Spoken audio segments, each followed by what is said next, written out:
नमस्कार, मैं doctor oven Singh, homeopathic physician. मेरे यूट्यूब चैनल ओम होम्यो केयर में आपका बहुत बहुत स्वागत है। आज हम टाइफाइड फीवर के बारे में बात करेंगे, जिसे आंत्र ज्वर, कितना बढ़िया नाम है, या आंतों का बुखार या मियादी बुखार भी कहते हैं।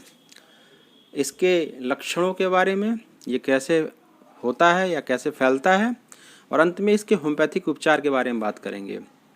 तो वीडियो बहुत लंबी ना हो जाए, इसलिए हम इसको 3 पार्ट में बांट देंगे। पहले पार्ट में इसके लक्षण, कैसे फैलता है, दूसरे में क्या खाना चाहिए, क्या क्या बचाव करने चाहिए, और तीसरे पार्ट में होम्योपैथिक उपचार के बारे में बात करेंगे।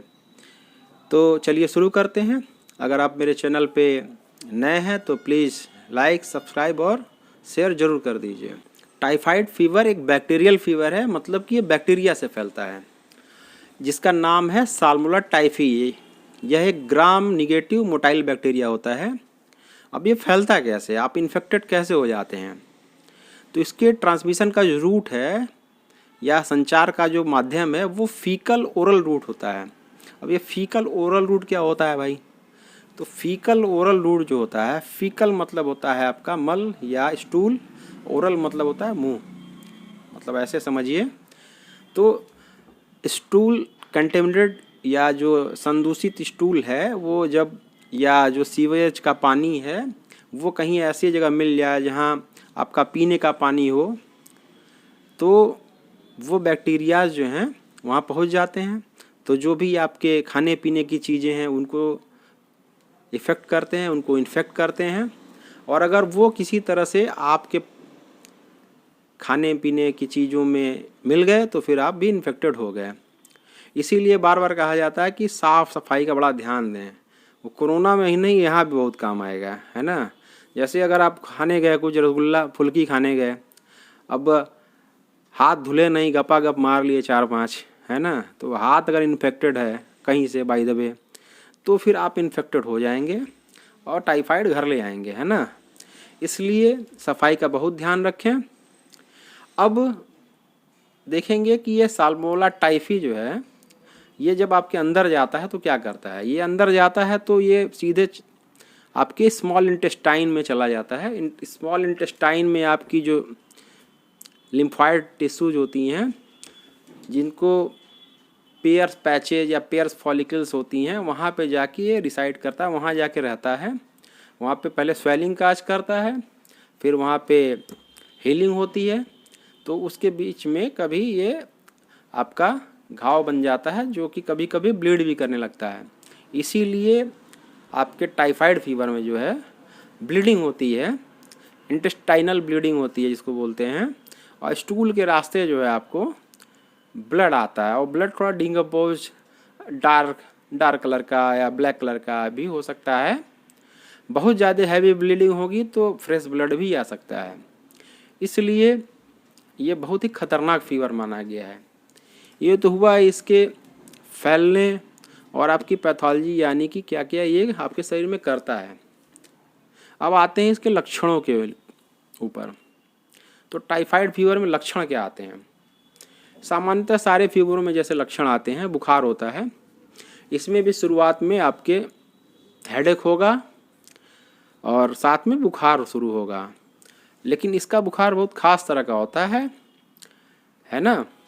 तो इसका बुखार खास किस तरह से होता है, ये स्टेप लैडर बोलते हैं, ऐसा बुखार होता है। मतलब सीढ़ी देखें, इसे सीधा चढ़ेगा फिर कांस्टेंट हो जाएगा।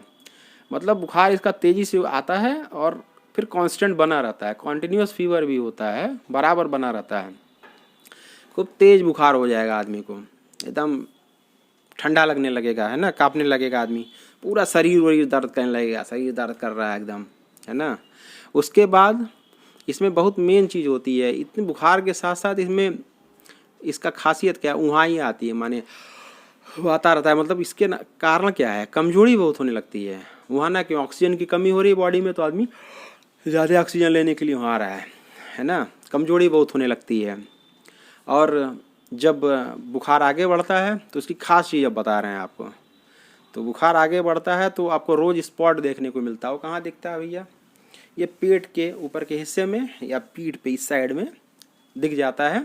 कैसा होता है, जैसे आपके अंगूठे पे ऐसे रंग लगा लीजिए रेड, और ऐसे लगा दीजिए, या गुलाब की जो पंखुड़ी होती है उस तरह का सुंदर सुंदर रेड स्पॉट बोलते हैं वो दिखता है। ये टाइफाइड फीवर का बहुत कैरेक्टरिस्टिक है। तो कभी कभी दिखता है, कभी कभी नहीं भी दिखता है, लेकिन बहुत कैरेक्टरिस्टिक है। अगर बुखार अपने कोर्स में चल रहा है तो ये दिखेगा आपको 1 वीक के लास्ट में, 2nd वीक के आसपास दिख जाएगा।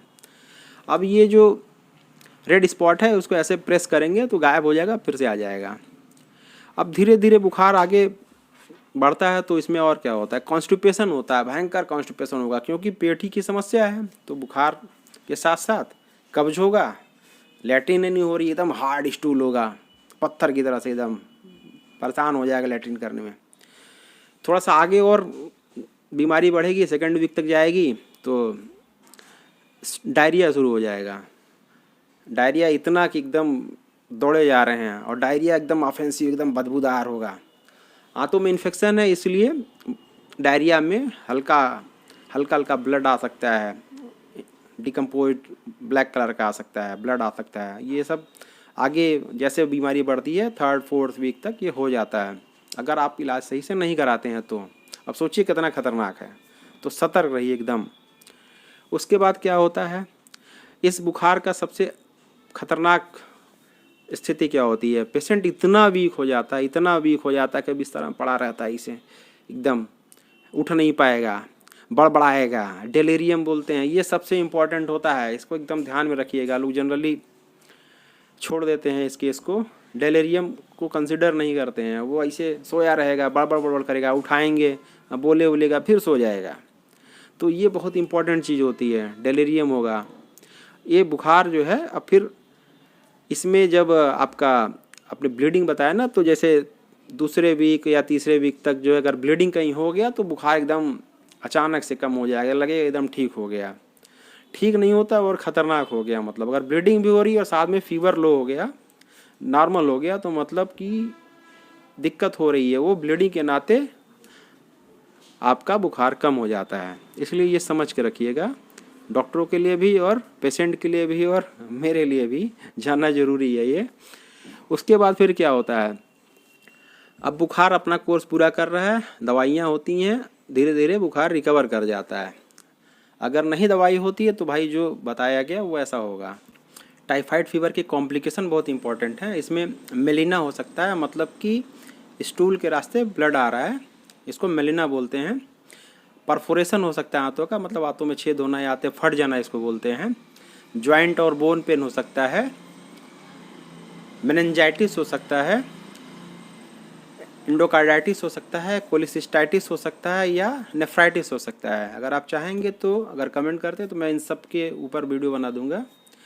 और अब देख ही रहे हैं कि कितना खतरनाक फीवर है अगर आप इसको प्रॉपर इलाज नहीं करते हैं तो। एक मज़ेदार बात है, कुछ पेशेंट में देखते होंगे, पेशेंट भी देखते होंगे कि उनको बार बार फीवर हो रहा है। फीवर होता है, जांच कराते हैं, वाइडल टेस्ट कराते हैं, पॉजिटिव आ जाता है। बार बार फीवर होता है, उनको लगता है बार बार टाइफाइड हो रहा है, बार बार री-इन्फेक्शन हो रहा है। तो ये जो आपका बैक्टीरिया है आपके बॉडी में रिसाइड करता है, यहीं रहता है।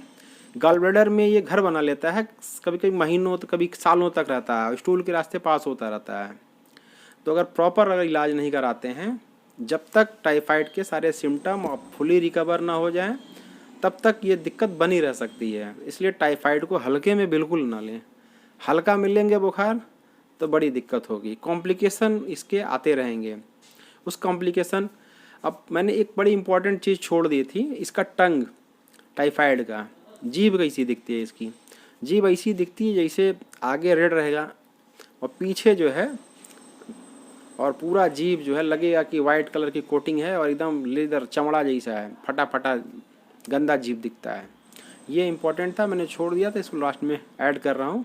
साथ में वोमिटिंग बहुत होती है, वोमिटिंग होगी और वो बदबूदार होगी और बहुत वोमिटिंग होती है, इसलिए टाइफाइड इसके साथ मैं पूरा करता हूँ।